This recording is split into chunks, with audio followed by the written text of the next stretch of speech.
네, 디모데전서 5장입니다. 5장 1절에서 2절 다 피셨죠? 네, 함께 짧으니까 함께 읽어보겠습니다. 늙은이를 꾸짖지 말고 권하되 아버지에게 하듯 하며 젊은이에게는 형제에게 하듯 하고 늙은 여자에게는 어머니에게 하듯 하며 젊은 여자에게는 온전히 깨끗함으로 자매에게 하듯 하라. 아멘. 1절부터 보겠습니다. 1절 제가 다시 읽어볼게요. 늙은이를 꾸짖지 말고 권하되 아버지에게 하듯 하며 젊은이에게는 형제에게 하듯 하고. 먼저 뭐라고 나와요? 늙은이를 꾸짖지 말라 이렇게 나오는데 여기서 꾸짖다라는 것은 이제 가르친다는 거죠. 뭔가 잘못한 사람입니다. 잘못한 사람에게 가르치는 거예요. 여러분 이제 잘못한 사람에게 지적을 해본 적이 있죠? 해본 적 없는 사람도 있나? 네. 그러면 안 돼 이런 거죠. 꾸짖다라는 것은 이제 가르친다는 의미인데 여기에 뭐가 더해지냐?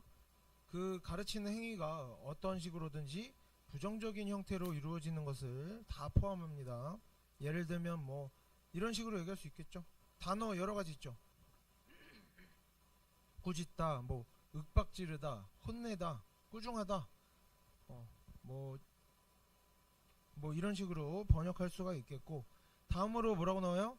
권하다라는 것은 똑같이 가르친다는 의미이지만 그 형태가 긍정적인 거예요. 긍정적인 거, 정반대의 양상인 것이죠. 그래서 두 단어의 차이가 뭡니까? 꾸짖는 것하고 권하는 거의 차이가 뭐예요? 뭐 이렇게 해도 할 수가 있을까요? 상대방의 마음을 상하게, 예.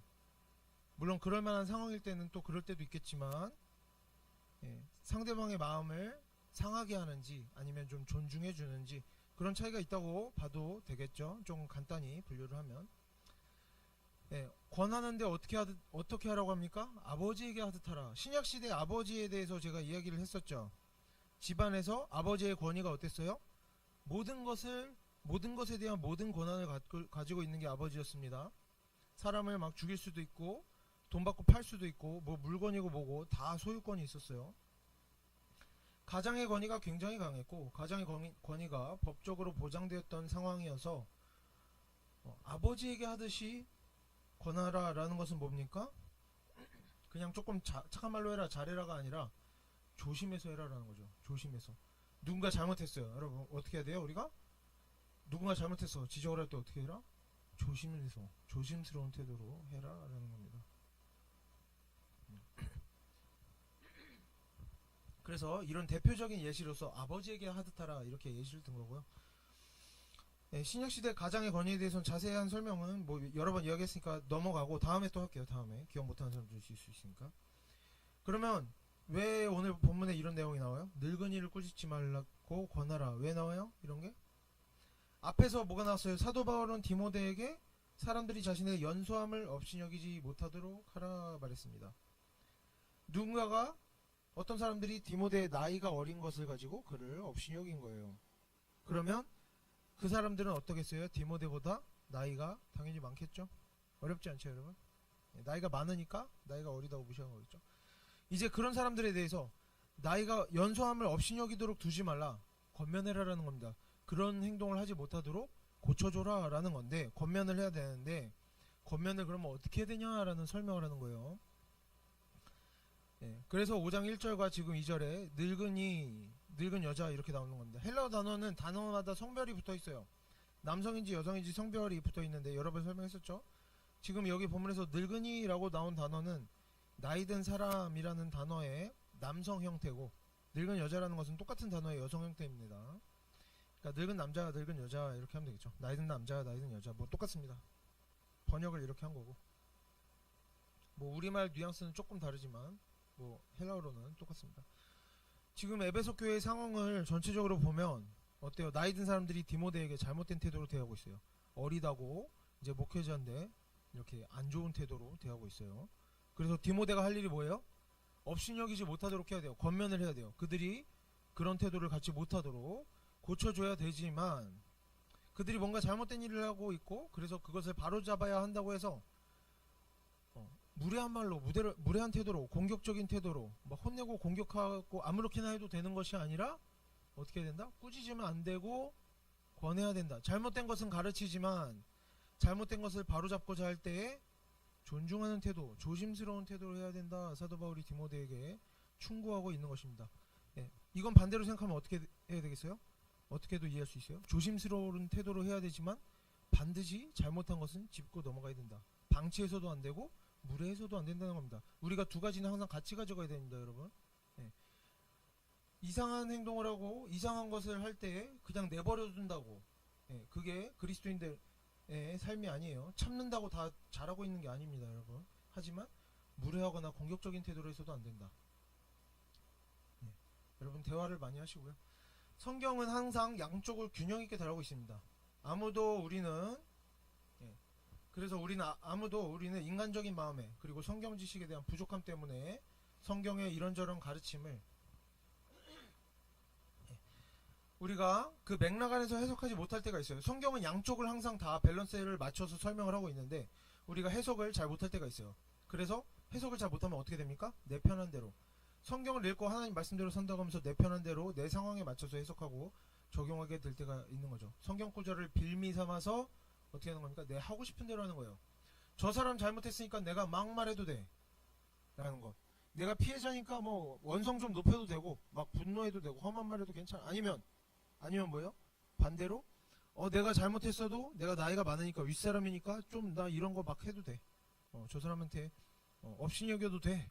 어린 사람 아랫사람 막대해도 괜찮아. 뭐 내가 욕먹었으니까 피해당했으니까 똑같이 갚아줘도 괜찮아. 이런 것들은 뭐예요? 사람의 마음에 쉽게 들어오는 사단의 유혹이라 할 수가 있겠습니다. 권면해라 라는 말만 듣고 이제 다른 사람에게 이렇게 험한 말을 한다. 문제가 있는 것이죠. 그리고 참고 인내해라. 뭐 아니면은 존중해라 라고 한다고, 예, 어떤 사람이 죄 짓고 있는데 가만히 방치하는 것도 뭐예요? 사단의 유혹이에요. 우리는 언제나 두 가지를 다 같이 가져가야 됩니다. 하지만 쉽지 않죠. 어렵지만 여러분, 이 어려운 것들을 우리가 감당해내려고 노력할 때 그때의 열매가 생기는 겁니다. 내 맘대로 편한 것만 한다고 열매가, 예, 하나님의 말씀대로 사는 열매가 있기는 어려운 거예요. 그래서 디모데전서 본문을 보면 나이가 많은 사람에게 무조건 잘해줘라, 뭐 혹은 잘못한 사람은 어떤 방식으로든 뜯어고쳐라 이런 게 아니라 나이 어린 사람은 나이가 많은 사람에게 업신여김을 당해서는 안 된다. 그런 상황을 방치해서는 안 되고, 문제가 있다면 나이 많은 사람을 잘 가르쳐서 행동을 교정하도록 만들어야 되지만 그 나이 많은 사람들이 악한 일을 했다고 꾸짖어서도 안 된다.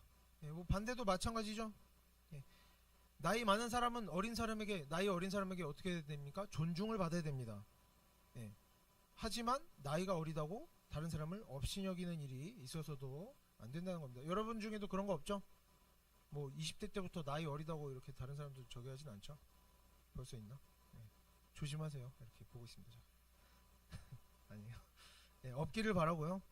결국에 우리는 다른 사람보다 어떻다는 거예요? 성경을 보면 나이가 많든지 적든지, 내가 다른 사람보다 나이가 어리든지 많든지, 나보다 직급이 높든지 많든지, 내가 잘못을 했든지 저 사람이 잘못을 했든지 어떻게 하라는 겁니까? 서로 잘못한 부분이 있으면 짚어주고 도움이 필요하면 도움을 주고,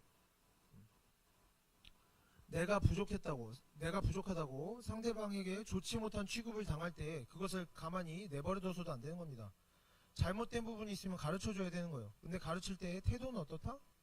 분노나 악한 마음이나 미워하는 마음이나 교만함이 없는 선하고 겸손한 마음으로 가르침이 이루어져야 되고, 이런 것들이 성경의 기본 원리라는 겁니다.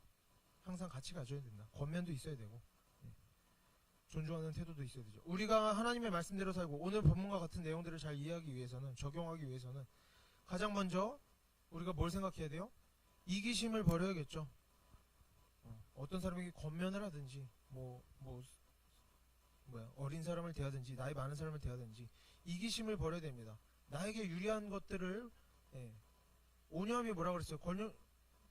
권리를 포기하는 것이라고 했죠. 내가 나이가 많으니까 이렇게 해도 돼. 내가 어리니까 이렇게 해도 돼. 뭐 상대방이 잘못했으니까, 내가 잘 모르니까 나 뭐 실수해도 돼. 잘못해도 돼. 뭐 상대방이 잘못했으니까 나도 막 해도 돼. 이런 핑계들, 우리가 핑계가 계속 떠오릅니다. 이래도 되고 저래도 되고. 그래서 핑계가 자꾸 떠오르고 자신의 부족함과 잘못을 인정하지 못하고 자꾸 상대방의 부족함만 생각하는 겁니다. 이것이 이기적인 사람의 태도죠. 저 사람 잘못한 것만 생각나고 내 잘못은 생각이 나지 않고, 나는 이래도 됐고 저 사람은 저러면 안 됐고, 이런 거죠. 그래서 배우는 일은 없습니다. 배우는 일 없이 자꾸 가르치려고만 하고 이런 생각이 가득하다면 결국에 우리가 하는 모든 일들, 우리가 심지어 하나님의 말씀을 읽고 듣고 배우고 적용하는 모든 일들이 어떻게 되는 겁니까? 사람의 이기적인 마음과 함께라면 언제나 하나님 앞에서 범죄하고 주변 사람들의 마음도 상하게 만드는 겁니다. 일이 변질되어 버리는 것이죠. 나는 하나님 말씀대로 사는데 왜 열매가 없지? 여러분, 자신을 돌아봐야 되는 겁니다. 하나님의 말씀이 뭐 여기에서는 이렇게 쓰면 안 되네, 뭐 실용적으로다가 이렇게 바꿔서 그런 게 아니에요. 여러분, 자신을 돌아봐야 됩니다.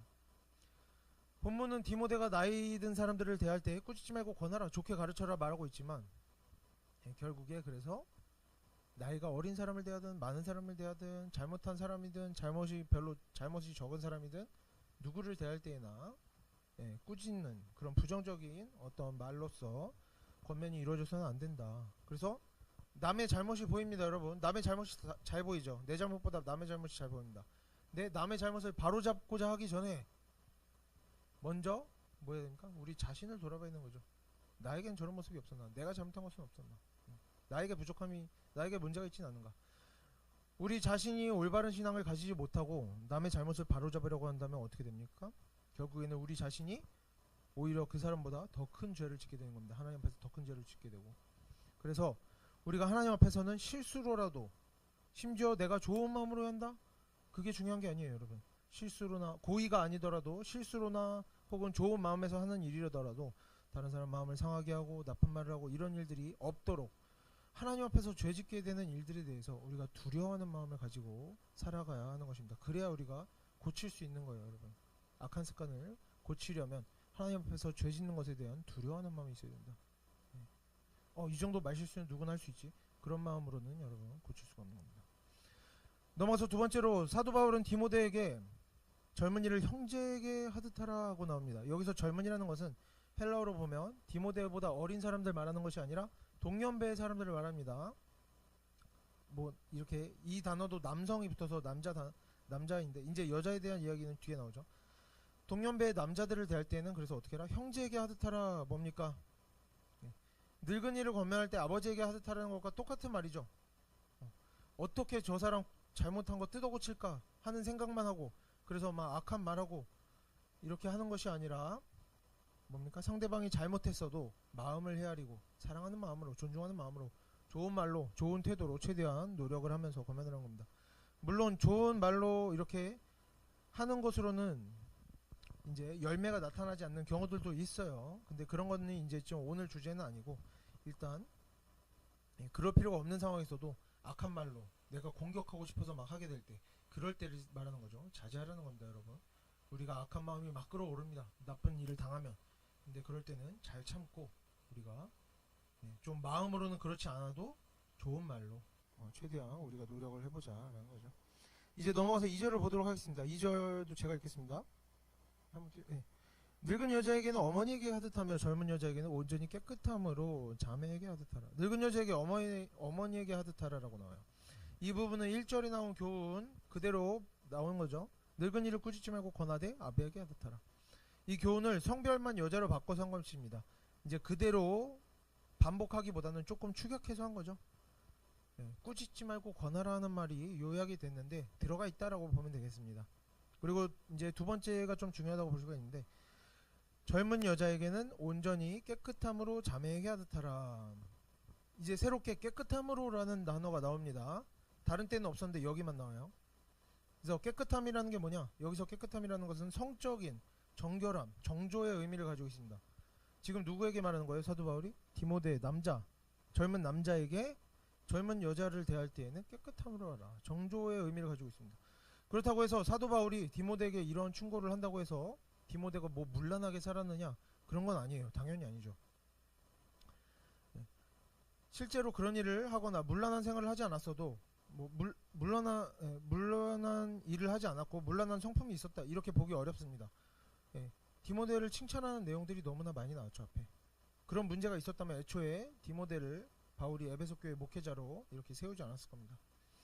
문제는 없었다는 거예요. 그런 문제가 없었다. 디모데가 문제를 일으킨 적이 없고 앞으로도 문제를 일으킬 사람이 아니라고 봤기 때문에 어떻게 한 거예요? 에베소 교회 목회자로 보낸 거죠. 그런데도 뭐라고 말하는 거예요? 디모데 자신이 젊은 남자이기 때문에 그 이유만으로도 젊은 여자 성도들 대할 때에는 조심스러운 태도가 있어야 한다라는 거죠. 이렇게 우리 성도들은 이런 태도가 필요하다는 겁니다. 우리가 어떤 범죄를 저지르기로 기정사실화 돼 있잖아요. 난 이런 걸로는 죄 짓지 않아. 난 이런 부분에서는 실수를 하지 않아. 잘못을 하지 않아. 남에게 피해 주지 않아. 그리고 나는 그런 범죄를 저지를 만한 사람이 아니야 라고 생각이 돼도 어떻게 하라는 겁니까? 조심하라는 거예요. 조심하는 태도를 가져라. 자신만만한 태도를 버리라는 겁니다, 여러분. 왜 그렇습니까? 가장 먼저 우리가 우리 자신을 내가 자신만만해. 다른 사람들은 막 그렇게 하면 안 된다, 그런 태도를 하면 안 된다 그러는데 나는 범죄하지 않아. 나는 나쁜 의도로 한 게 아니야. 나는 피해를 주지 않아. 뭡니까? 자기 자신을 믿는 태도죠. 자기 자신이 이미 하나님이 되어 있는 겁니다. 우리가 하나님을 믿고 하나님의 말씀을 믿어야 되는데 여기서 뭐라 그랬어요? 그리고 디모데도 여자에 대해서 조심해라. 그런 욕구를 가지지 않고 그런 범죄한 적이 없는 사람도 조심해야 된다. 근데 우리가 하나님의 말씀을 믿지 않고 어떻게 하는 겁니까? 자신만만한 태도를 가지고 있다면 내 자신을 믿는 겁니다. 하나님의 말씀보다 내가 더 권위가 있는 거죠, 우리의 삶에서. 그래서 우리 자신을 지나치게 믿어서는 안 된다는 겁니다. 성경은 인간의 타락을 말하고 있어요. 선악과를 먹음으로써 모든 사람은 타락했다. 모든 사람에게는 악한 마음이 있다라고 합니다. 여러분이 아무리 아니라고 해도 이미, 제가 아무리 아니라고 해도 이미 이 마음엔 악한 마음이 자리 잡고 있는 겁니다. 우리가 그래서 하나님을 믿고 하나님의 말씀이 성경을 믿는다면 우리는 받아들여야 돼요. 뭘? 사람의 마음에는, 내 마음에는 언제나 악한 것이 있고 얼마든지 우리는 죄를 지을 수 있다. 이것을 우리가 믿고 인정하고 기억하는 것이 하나님을 믿는 하나님의 자녀들의 올바른 태도겠죠. 그래서 내가 양심이 깨끗하기 때문에 나 이런 상황에서 범죄하지 않아. 나는 편하게 해도 돼. 막 해도 돼. 남에게 피해 주지 않아. 나 이런 거 잘해. 남들이 보기에 그러면서 아슬아슬하게 줄타기를 하듯이 죄를 짓는 것 같이 또 아닌 것 같기도 하고 지나친 것 같으면서도 또 괜찮은 것 같은 그런 모양의 삶을 살지 말라는 겁니다. 그런 모양의 삶을 살고 있다면 부끄러워해야 되는 겁니다, 여러분. 그런 줄타기 하듯이 경계선에 서 있는 삶을 살지 마라. 그런 말과 행동을 하지 마라. 지금 우리의 양심이 깨끗하든지 죄를 지은 적이 있든지 없든지 우리는 어떻게 된다? 우리 자신과 주변 사람들과 우리 자신과 주변 사람들이 그 어떤 유혹이나 시험에 빠지지 않도록 구별된 삶을 살아라는 겁니다. 구별된 삶을 살아라. 언제 어디서 어떤 말이나 행동을 하든 뭐 선을 넘지만 않으면 내 하고 싶은 대로 해도 돼. 나는 요런 거 잘 지켜. 하는 것이 아니라 가능한 한 뭡니까? 거룩한 삶을 살아라는 겁니다. 모범이 되는 선한 영향력을 나타내 보여줄 수 있는, 다른 사람들이 보고 배울 만한 그런 삶을 향해 나아가라는 겁니다. 경계선을 저 잡고 놀려고 하면 안 된다는 거예요. 난 요런 거 해도 돼.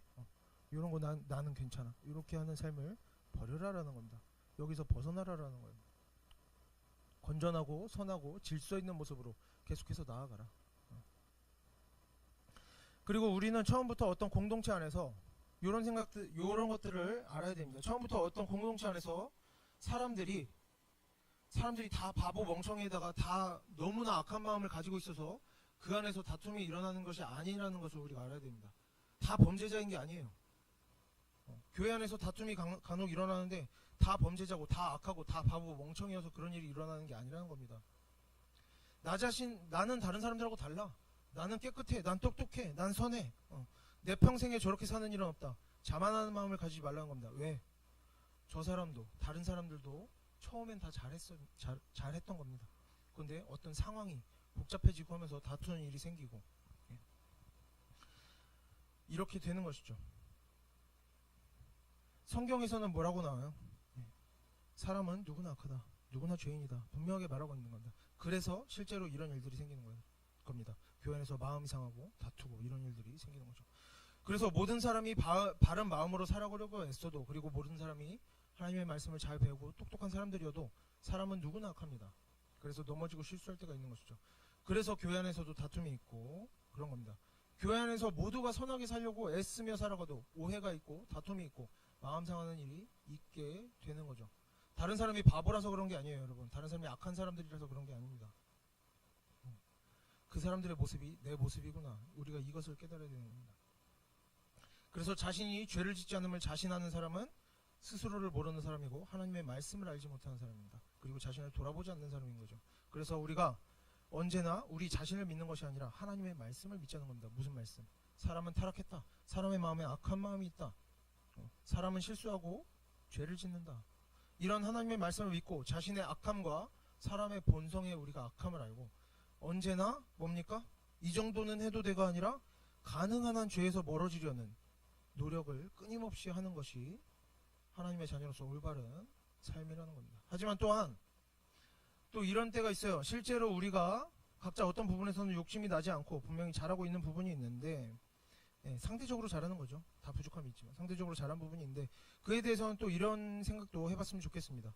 물론 이제 최대한 하나님의 말씀대로 살려고 노력해야 되지만 내가 잘하는 것들이 있어요. 각자 또 그런 거에 대해서 또 뭐가 있습니까? 그리스도께서는 어떠셨습니까? 죄가 없으셨기 때문에 어떻게 하신 거예요? 죄가 없으셨기 때문에 마음대로 사셨습니까? 나는 율법 같은 거 필요 없어. 왜? 죄 짓지 않으니까. 마음에 죄가 없으니까. 그랬습니까? 예수님께서는 죄가 없으셨기 때문에 오히려 율법을 온전하게 지키실 수 있었고 또 지켜내셨습니다. 그리고 율법을 새롭게 해석해 주시고 온전한 것으로 만드셨죠. 사람들은 율법을 이용했어요. 자신의 욕심대로. 하지만 예수님은 오히려 선하셨기 때문에 죄가 없으셨기 때문에 율법을 온전하게 지켜주셨다. 예수님께서는 죄가 없으셨기 때문에 우리를 대신해서 모욕을 당하신 겁니다. 그리고 십자가를 감당하신 것입니다. 우리가 예수님의 삶을 기억하자는 겁니다. 우리가 스스로 선하다고 생각됩니까? 내가 지혜롭다고 생각됩니까, 여러분? 우리도 우리의 마음이 오히려 깨끗하고 선한 마음이라면 그때부터 어떻게 되는 겁니까? 귀찮아도 불필요하다고 여겨져도 다른 사람들보다 더 탁월한 삶을 살려고 노력해야 된다는 겁니다. 다른 사람들보다 다른 악하고 부주의하고 교만하고 죄짓고 실수하는 사람들보다 더 조심해라. 내가 탁월하다면 더 말을 조심하고 더 행동을 조심하고 더 사람을 조심하고 일을 하고 봉사를 하고 휴식을 할 때에도 우리가 아직 양심이 깨끗하고 마음이 선할 때에 어떻게 하라는 겁니까? 정확한 규칙과 질서와 예의범절 안에서 움직여라라는 겁니다. 우리의 모든 일들이 어떻게 되도록 해라? 하나님께서 그런 은사, 마음의 깨끗함을 주셨으면 우리의 모든 일들이 다른 부족하고 연약한 사람들 앞에서 모범이 되도록 해라, 본이 되도록 해라라는 겁니다. 하나님께서 주신 것이 있으면 그것을 하나님께 갚아드려야 되는 겁니다. 하나님께서 사명을 주셨으면 그것을 감당하는 것이 하나님의 자녀들의 의무인 겁니다. 사람들의 의심 사는 일이 없도록 하고 사람들이 시험에 들도록 하는 일이 없도록 하고 사람들이 유혹을 느끼는 일이 없도록 더욱 온전한 모범을 보여야 하는 것이 더 깨끗하게 살고 있는 사람들이 감당해야 할 의무인 것이죠. 하나님께서 우리에게 어떤 부분에 있어서 다른 사람들과 다르게 여러분에게 각자 어떤 부분에 있어서 깨끗한 양심과 탁월한 분별력을 주셨으면 우리는 내가 100달란트 받은 자이구나 알고 어떻게 합니까? 100달란트 받았으면 100달란트를 남겨야 되는 의무가 있는 것이죠. 그런 것이 나에게 주어진 사명임을 알아야 되는 겁니다. 내가 죄짓지 않고 내 분별력이 뛰어나고 내가 선한 마음과 의로운 마음을 가지고 있으면 하나님께 받은 만큼 더 열심히 일하는 겁니다. 사람들 앞에서 모범이 되도록 하고 좋은 열매를 남겨야만 되는 것이죠. 좋은 열매를 남기면 잘한다라는 것이 아니라 반드시 좋은 열매를 남겨야 하는 의무가 있는 것입니다. 지식이나 재물이나 능력이나 선한 양심이나 좋은 것을 아무리 많이 가졌어도 그 모든 것은 하나님께서 주신 것이니까 우리가 어떻게 해야 됩니까? 자랑하고 자신을 내세우고 자기 뜻을 주장하는 자, 자기의 영역을 넓히는 자, 난 이렇게 해도 돼 주장하는 자들은 하나님께서 주신 것을 횡령하는 것이죠. 자기 마음대로 사용하는 것이고 멸망하게 되는 것입니다. 반대로 모든 것을 하나님께서 주신 것인 줄 알고 항상 감사하고 자신의 사명을 감당해내는 사람들, 이웃을 사랑하고 이웃에게 베푸는 사람들은 하나님께로부터 더 큰 복과 은혜를 누리게 되는 것이죠.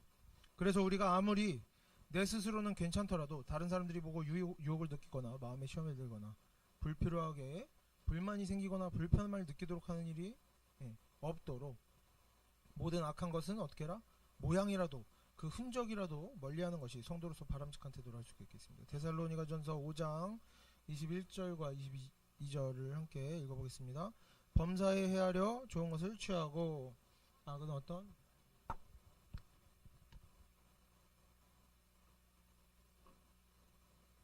우리 성도들은 마음만 깨끗하면 아무거나 다 괜찮게 할 수 있는 사람들이 아니라는 겁니다. 성도는 그렇게 살잖아요.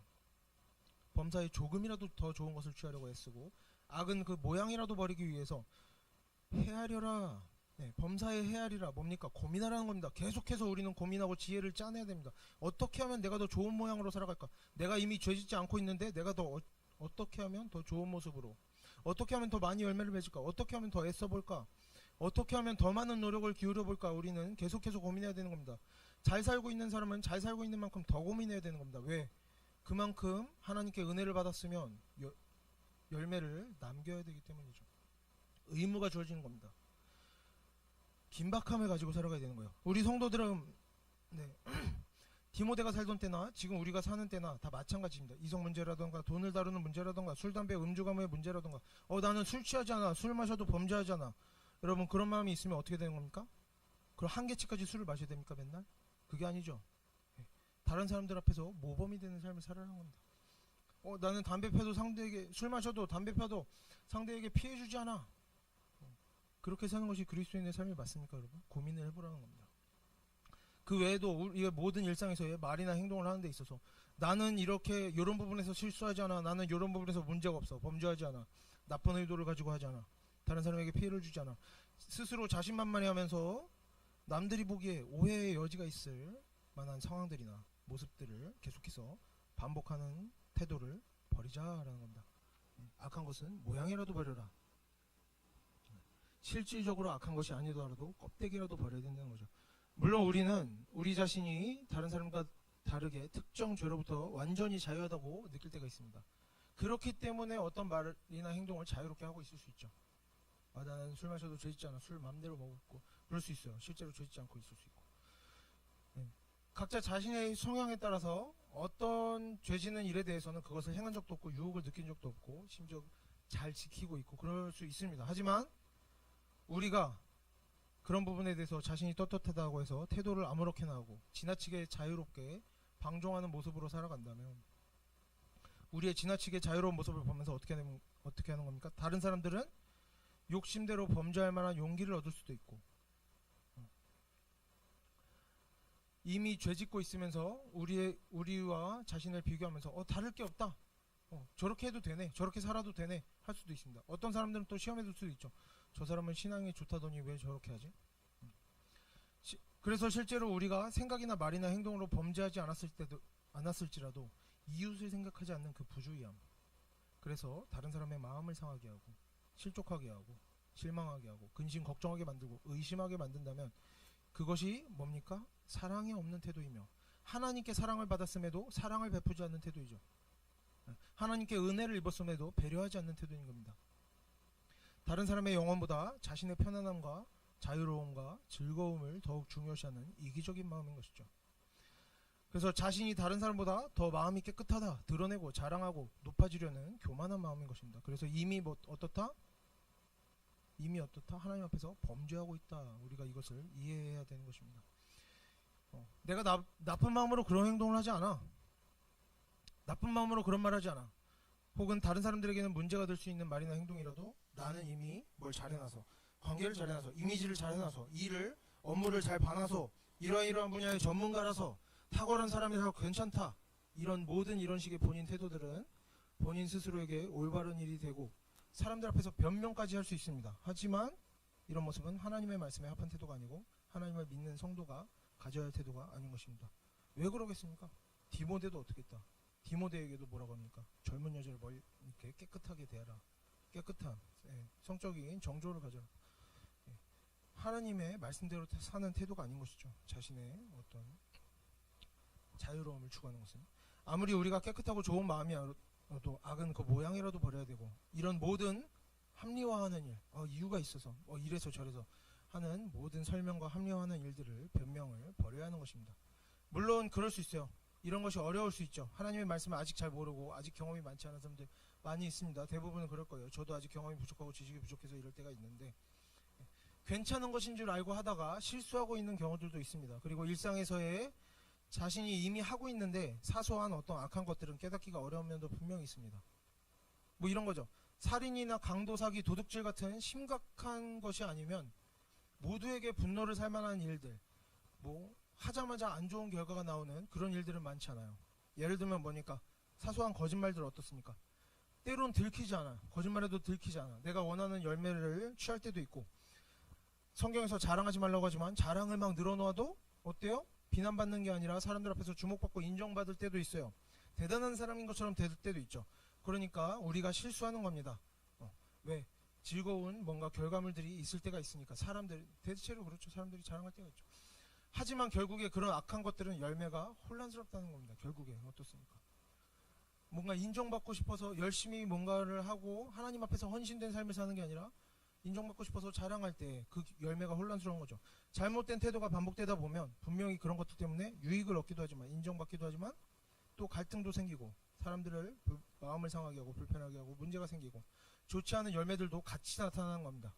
내가 잘하고 있느냐, 아니면 내 삶에 문제가 있느냐, 내가 하나님의 말씀대로 정말 살고 있느냐, 우리가 분별할 수 있는 겁니다. 우리의 삶의 열매들이 혼란스러운가, 아니면 정말 하나님의 역사심이 나타나는가. 내가 나쁜 마음으로 그러는 것이 아니어도 종종 오해를 받고 누군가의 마음을 상하게 만들고 불편하게 하고 싫어하는 마음이 들게 만들고 계속해서 이런 열매가 있다. 그렇다면 문제가 있다고 볼 수가 있는 것이죠. 하지만 하나님의 말씀대로 사는 인생은 어떻습니까? 이렇게 아슬아슬하게, 하나님의 말씀대로 사는 인생은 이렇게 아슬아슬하게 좋았다 나빴다는 인생이 아니라는 겁니다. 하나님의 말씀대로 사는 인생은 실수가 있을지라도 하나님께서 함께 해주시기 때문에 복음 전하는 데 유익하게 사용되고 좋은 열매들이 계속해서 나타나고, 심지어 사람의 노력과 어떤 역학적인 논리적인 인과관계를 넘어서 100배의 열매를 맺게 되는 겁니다. 왜? 사람의 일에서 멈추지 않고 하나님의 일하심이 거기에 나타나기 때문인 것이죠. 내가 하나님의 말씀대로 살고 있다 그러면 나의 삶에 하나님의 역사심이 나타나고 있어야 되는 겁니다.